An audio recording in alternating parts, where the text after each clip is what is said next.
Hey everybody, this is Chanel Riggle, and I am the author of the Motherhood Minute newsletter. And today I have Dorcas Nung here with me. We met through the Mental Health and Motherhood Summit for 2025. And as this month has been feeling particularly stressful for myself, and as I take from everybody's own newsletters and social media posts, I'm not alone. I thought it would be great to invite Dorcas here and talk about our nervous systems, hence why this is called What is Getting on Mom's Nerves.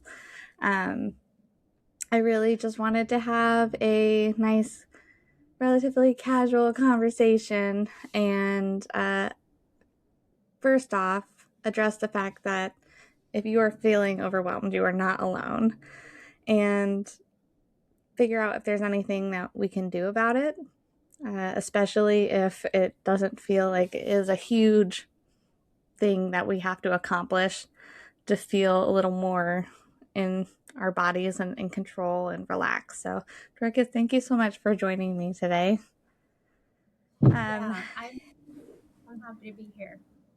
Thank you. I was wondering if you could give a little bit of background about who you are and what you do. Yeah, I'm here in Washington State like you, and I am a licensed marriage and family therapist, and I am a perinatal mental health specialist as well, and I write Birth of a Parent on Substack, and that focuses on motherhood, the nervous system, and also some parenting. Thank you. Yeah, like I said, we met because of the summit. You were one of the speakers last year, and I really appreciated how many different tools you gave moms to address some of the uh, chaos maybe that they were dealing with in their lives in a very practical way. I got that feedback a lot from many of our speakers, including you. They really appreciated having action items that they could put into place right away.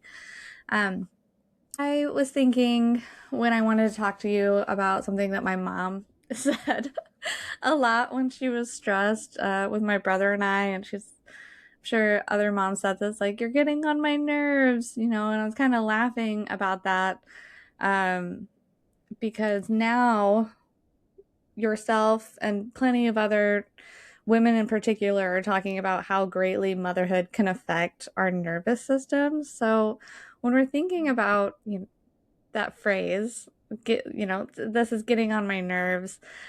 What does our nervous system have to do with that, especially with moms being overwhelmed? Yeah, I think this is a great question. I have a question for you though. Are you saying that to anyone, to your kids? Just curious. Have You're I getting said on my that to nerves. my kid? Yeah. Um, I don't actually know. It's quite possible. I know. I know. I'm usually requesting my daughter and my husband to please dim the lights and just soften the noise. I'm very overstimulated. And I mentioned before we signed on, like, let me adjust my hearing aids because I think the hearing loss that I didn't know about has something to do with it. So I get very overstimulated in that way. Mhm. Yeah, and so you're speaking to something that is really common in motherhood, which is just a lot of stimuli coming at us from a lot of different places, from sounds like you're talking about to stuff everywhere to people in our households needing stuff from us. But the nervous system is designed for one primary purpose, which is to keep us alive. It's to help us survive. So our nervous system is operating at it's below a conscious level, and it's scanning for threats, um, looking for danger all the time. Um, and back in the day, when we really had to scan for threats in our environments, that was great.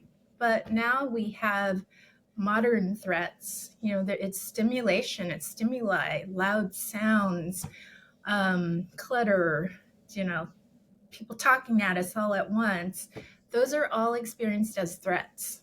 And those are all experienced by our nervous system as some form of danger. And so we react to that before we can even think. Our bodies just have a natural response to a threat. And it may be that we get upset and we want to leave, or we might snap at our partners or our husbands or our kids.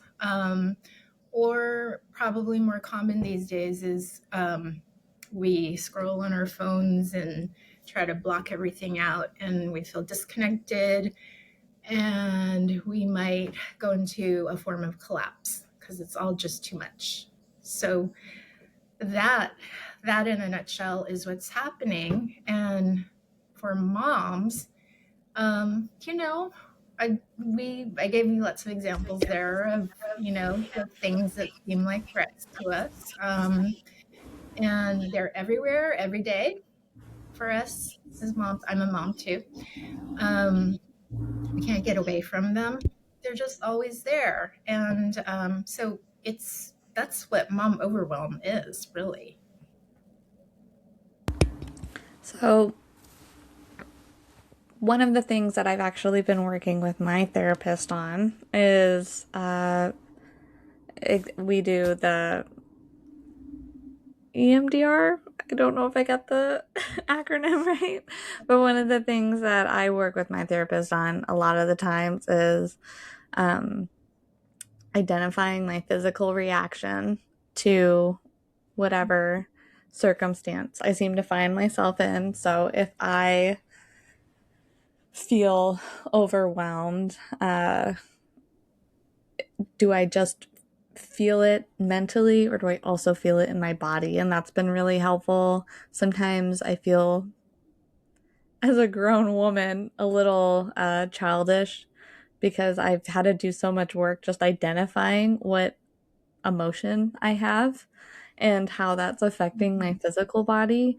Do you have any tips on helping moms figure out, instead of just saying, like, I'm overwhelmed, helping them break down what some of those, I call them yellow flags might be? And for me, for an example, some of my yellow flags where I really need to like slow down and ask for help and try to maybe even readjust what my schedule looks like. Um, if I have a general feeling that I can't catch up, or I start uh, binge eating on snack foods instead of making myself nourishing meals, or I feel like I'm not sleeping during the night anymore. Those are some of my yellow flags that I need help. Do you have any suggestions on how moms can identify their own signals that this isn't just a situation where you're in danger, but this is kind of like a long-term thing that keeps happening? Mhm. Yeah, I always start with the body. So you give us some really good examples of things that maybe you do, like binge eating on snack foods. But I start closer in. Um, if something is happening and you feel overwhelmed, where is it happening in your body? Are you walking around like this? Or your jaws clenched? Those I've are definitely more caught subtle. myself doing that before. Yeah, Or me when you're too. taking a shower. This actually happened like a week or two ago. I was taking a shower and I yelled out to my husband, who was in the other room. I said, I'll be done in just a second. I had actually imagined that I heard him say, like, when are you going to be done? I got to go soon. And he came in and he goes, why are you rushing? Like, we got plenty of time. Just take your time. But I was in a state of frenzy because I was so wrapped up mentally. I didn't realize how tense I was. And Oh, okay. Or clenching the fist is a great example. Yeah. So we want to notice what's happening in my physical self. What are the physical things happening in my body? Because those are, I call them like indicator lights on your car. You know, those lights flash when we need to tend to something with our cars. So these physical signals, they might be much more subtle, but if you can catch those um, early on, you might not even be yelling at your husband that you'll be right out, or you might not be overeating snack foods or unhealthy things because you'll have caught it before you get to doing those things, if that makes sense. Yeah, it totally makes sense. And in your profession, especially, working with moms in different seasons, this might seem like a silly question, but I still want to ask it. How common is it for moms to come to you feeling overwhelmed and not really knowing what to do about it? It's incredibly common. I would say 100% of the moms who come in just, they don't know what to do about it. They might not know what's going on. They might just know that they're not feeling good or they're feeling anxious. So more of an umbrella feeling of what's going on, but they can't break it down. So that's what we do together. I think that's really important. And that's why I wanted to ask it because I know in my hardest moments, especially in whatever season, I tend to put up this barrier for getting any help or asking any help because I feel like, you know, I've done harder things or I should be able to do this. So why does it still feel so difficult? And then when I hear that someone else is going through some hardship, especially in motherhood, it really feels like a softening of that barrier that I've put up. So thank you for answering that question. And I just really want to encourage anyone who might be listening, the more that we can communicate that we might be struggling with something, I think that definitely helps. Are there any other helpful suggestions you have for helping moms calm down when they feel like they either want to escape, whether they find themselves constantly scrolling on their phones or I, the indicator lights internally might be signaling like, I can't do this, this is too much, I don't know what I need, but I need something to change. What are like one or two things that we can do when we hit that point, or maybe even before we hit that point, as we start to know what our signs are? Yeah, after we start to notice what our signs are, as you put it, then we can add in what we are needing. And to just super simplify it, like we were talking about scrolling on the phone for like you lose time like that because you're just like scrolling and you don't know you've been on there for a long time, and you can't even remember what you were looking at when you finish. So I'll just talk really quickly and simplified in a simplified way about the different states. So that would be a form of collapse. That would be what you might think of as a freeze state. So when we are in a freeze state, we're stuck. We can't. I mean, the word freeze says it all. So one of the best things to do is to move. So if you are exhausted and you can't get outside and walk around for a few minutes, just get up, move, shake your hands out, walk around the room. You know, I have a wall here, so push against the wall, feel your body, come back into your body, and get a little bit more energy going. in your nervous system. Um, My and daughter and I I, did when that. we're frustrated, we do the chicken dance now in the kitchen. Like, if we're both at a point of tension, she's pretty much 5.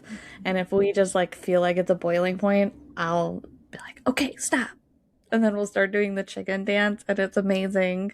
Or we'll play the no smile game, like trying not to smile at each other. And it's funny how I think we forget that all these things we're learning to help our kids regulate and calm down, and like movement and nutrition is important, and like not watching screen time during the week or before bed, whatever it is. Like, but that doesn't apply to me, right? Like those basics probably Yeah. don't apply to me. It's like, oh, actually, this is very helpful. Yeah, it totally applies. I love the chicken dance. That's great. I love everything you said. Yeah, I just had a 6-year-old boy in my office, and he came in. He was like in collapse. He like just collapsed on my couch and was moaning. I'm so tired, and he didn't want to do anything. And I have this little pink Pilates ball. It's really soft, so I threw it over to him, and he was laying down, and he caught it, and then he sat up so he could throw it back, and then you know we got some movement in there, and then we could start session. So that's an example of how to pull yourself out of that like stuck no energy state or super low energy.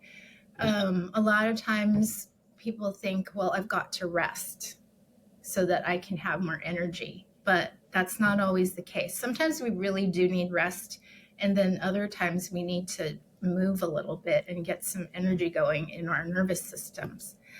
um, yeah, so that's one. So like a freeze state, that's one state. um, and then there's more like fight or flight, where it's higher energy level. We might be like feeling like there's so much to do. I've got to go clean the whole house right now. Everything has to be done right now. So it's, you might feel some anxiety. And that would be when we want to work on maybe grounding or calming kind of things. So that might be breathing. Like when we first got on, I was like, Chanel, take a breath. So that's one way to do it. And there's all kinds of breathing techniques. I'm sure people have learned them through things like being in a gym class or yoga. But one that I really like a lot, um, it's called the physiological sigh. So what you do is you take one full breath, and then when you're at the top of the inhale, you take another sip. So you take one inhale, sip, and then you exhale slowly. Um, and when we do that long, slow exhale, that's when we activate what we call the parasympathetic nervous system, which is about resting and digesting. So then we feel better, we feel calm. So that's one way to calm. Another is, I've got a million things, so if you want me to go on. A real simple one is just feel your feet on the floor, feel your feet on the ground, press your feet down. You can even pedal. Um, I'm doing it right now. Like you can't I see. am too. I'm doing all of these, and I'm turning off my mic to do the deep breathing one. Yeah, so you could just pedal. And when we feel our feet um, touching the ground or the floor, it reminds our bodies that we are grounded. We won't float away. Um, Gravity is here to hold us to the earth and keep us grounded and solid, and keep us from just falling over. So just putting your feet on the floor is another one. I love that So you those mentioned are two. gravity. It's such like a small little trigger for me. Something I wanted to mention as well is one of the biggest things that has personally helped me in all of my journeys with mental health in particular has been being able to put a, I don't want to say a label on something, but understanding how my body might be operating. So often, I'll, we'll get like stuck in our feelings. Like, I'm overwhelmed. I am mad. I am feeling like all this grief, and we're not recognizing how it's affecting our bodies. And I can think of plenty of examples when I was 17 and I realized that I might have ADHD, and I started looking into like the scientific research on how my body might be reacting to these things. Or when I had major depression, I was looking at how the connections in my brain, how all of that was affecting me. So it wasn't just mood, it was also physiological, and being able to kind of look at myself almost like a science experiment made me find more compassion toward my emotions. And so Yeah. I'm really thankful for all of these tips, because not only are they very simple ways to kind of like reset our how we're feeling now physically, but I really hope that whoever's listening can give themselves a little bit of grace and realize, well, one, you're not alone, and two, like, it makes perfect sense that if you feel dehydrated, for example, this has happened to me, um, yeah, you probably do feel quite anxious because like your heart rate is increased and you're dehydrated. You need to figure out a better solution for that. You need to drink some water and and maybe lay off the salty potato chips for your snack. Go eat some fruit. Very simple things. Another thing that I've really found lately, like I said, I've been trying to balance being in the news, not being in the news, being aware of the news without deep diving into it.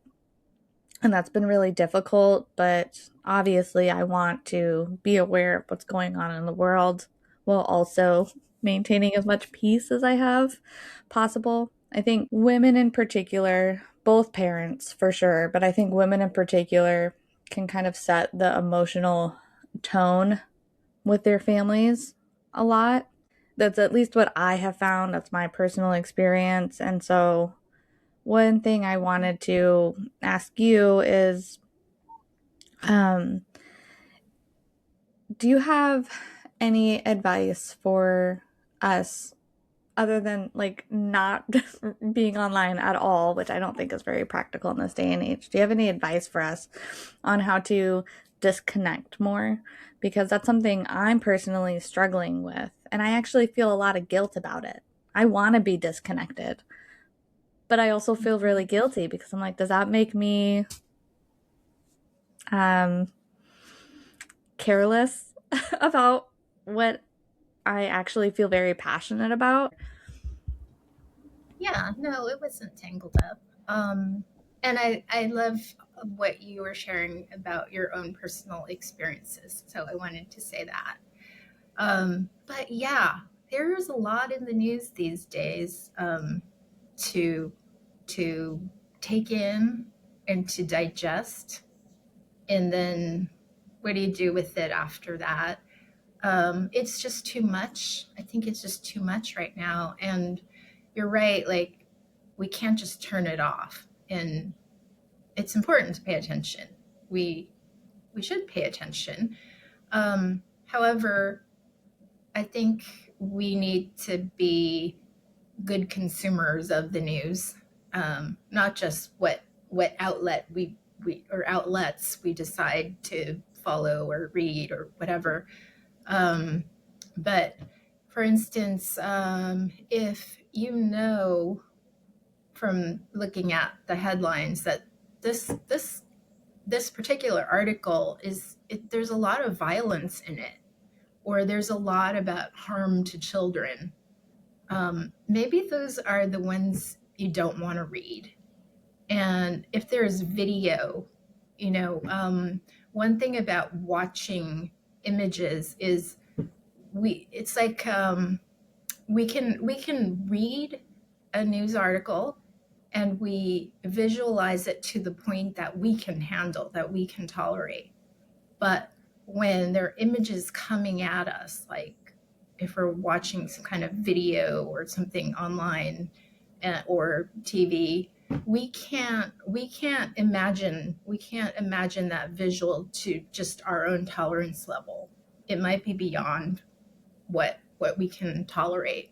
So I would be careful about that. Like, do you want to what watch the news, or do you want to read, and it's only to it's you're visualizing to your tolerance level. Does that make sense? I love that advice. I think that's really important for anyone, really. I mean, that's what we do with our, like I said, with our children. Yeah. And then also, like, you just want to read headlines, and like, how does that affect you? Is that more upsetting than reading a whole story and getting the full story? So you get to choose. Yeah, I think choice is so important. And that's one thing, my husband and I, for a couple of years now, actually, since I became a mom, I was pregnant in 2020 and pandemic was still very uh, big concern when my daughter was born. And one of the things that I realized early on was he has to be very aware of what's going on because he's in the military, like a responsibility that you have, But we kind of had this conversation one day when my daughter was an infant, and I said, if there is something that you feel is very important for me to know, I trust you to communicate that to me. But at this moment, I cannot kind of deep dive into the news. Maybe like I could. Um, and also, if there is something that you really want to talk about, whether it's politics or like a serious issue or even money, like our personal finances, I started saying, let's schedule that in for like 11 a.m., like the middle of the day, not the beginning of our day, because we used to have a tendency to do that. We'd wake up and have coffee, and then before you know it, we're talking about politics. Or at the end of the day, when you finally put your kid down, it's like, oh, I finally get to talk to you. And then you end your day on like this really heavy note. So the joke now is like, let's schedule that for 11 a.m., where, or like a lunch break where it's not at the bookends of our day. And that's been super helpful for the past couple of years, honestly. I think that's great advice for people for how to navigate this time, especially. It's very news rich this time. Yeah, very news rich. Um, there was one thing that I wanted to cover in our conversation today, if you have time. I had a reader ask, I'm paraphrasing a little bit, but how do I still be emotionally available while navigating grief? It's taking a heavy toll on my nervous system. It's hard. I'm trying my best to be there for my baby still while trying to tend to myself. Do you have any thoughts that you could provide for this woman who's dealing with this grief? Yeah, I think probably a lot of therapists use this image in relation to talking about grief, but I find it useful. So, grief can be like, it's a bit like a boat on a body of water. So, a boat on a body of water, the water sometimes is flat, it's completely calm. And then other times there are small waves or bigger waves, or there's a storm, crazy huge waves. But that really is the nature of grief. And it just shows up like boat on the water doesn't always know what change is going to come, what feelings, you don't know what feelings are going to wash over you while you're just doing, a very mundane task at home or you're just with your baby. So that's really the nature of grief. It's can be a little bit unpredictable like that. And I also think about how, as a mom with a baby, we're not required to do things perfectly. We're not required to attend to our baby's every single need. We want to take care of the basics, make sure they're safe and fed, and their diapers are changed, they're clean. The basics are met. Um, then let's make space for shifting between the different states when there are bigger waves and smaller waves. And she can do that um, in a number of ways. Making space might be like if there's someone that she trusts and feels safe with to come help with some things, just the mundane tasks so that she doesn't have to do them, maybe help with the baby. That creates a bit of space. Doing some of the things that the nervous system tools that we talked about today, those can be helpful as well. But I think it's really knowing that you don't have to be perfectly attuned to your baby. um, your babies are resilient, children are resilient, and we can go back and repair things with them if something happens. So if she can't tune into her baby fully because she's got a lot of feelings, she needs to take care of herself, step away, or she can be in her feelings and have her baby see her cry.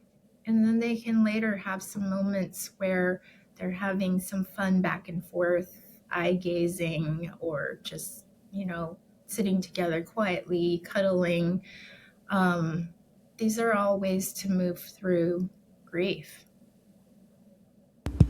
I can't help but think about all the times where I had really bad postpartum, and some of that was the grief of realizing that life was so different, and then like the guilt because I was like, this is a blessing, but it's also extremely hard. I don't really know how to sit in that. But I wanted my daughter near me, so I kept her near me, and there were other times where I was like, I'm going for a drive and I'm gonna go sit in a park and journal, go on a walk, do whatever I need to do, listen to music very loudly, and then come back. And um, I don't know if this is take it or leave it, but I feel like knowing what helped me too, that's all I can really I can speak about is my experiences and what's been helpful. But I feel like when we're navigating grief, especially as moms, or depression and anxiety, something that's helped me is getting a massage.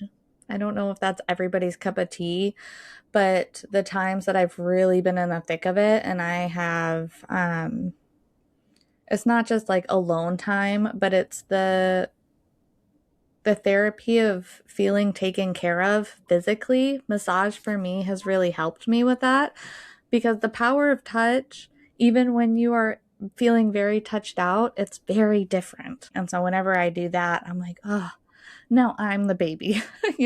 Someone's taking care of me and like pulling all the tension out of my body.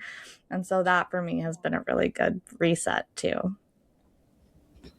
Yeah, touch is extremely powerful. I'm glad you brought that up. And we can do self touch, compassionate self touch too. So, just if you do bilateral self touch, that can be really calming and regulating as well.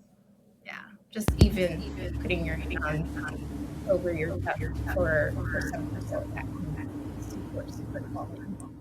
And if anyone's listening, Dorcas was also kind of like squeezing her upper arms, kind of like massaging as well. Um, I do that sometimes with my hands too, like massaging my hands. Um, so, Dorcas, thank you so much for joining me today for this like kind of last minute conversation. I have just felt really compelled to talk to somebody, not only for my own benefit, but like I said, I was reading the room, so to speak, especially on Substack, and the people who were responding to me via email or comment or just like the general temperature that I'm seeing, especially with moms, has been like, how do I handle this? And you popped into my brain. I'm like, we should all have a conversation with Dorcas because I loved your advice that you gave at the summit. So thank you so much for your time. I know it's valuable and I really appreciate it. Thank you. And I just want to say I really appreciate what you're doing and all the personal examples that you shared. I really appreciate your openness. So thanks for today and thanks for thinking of me. Thank you so much. Have a good one. Okay. Bye, Chanel. Bye.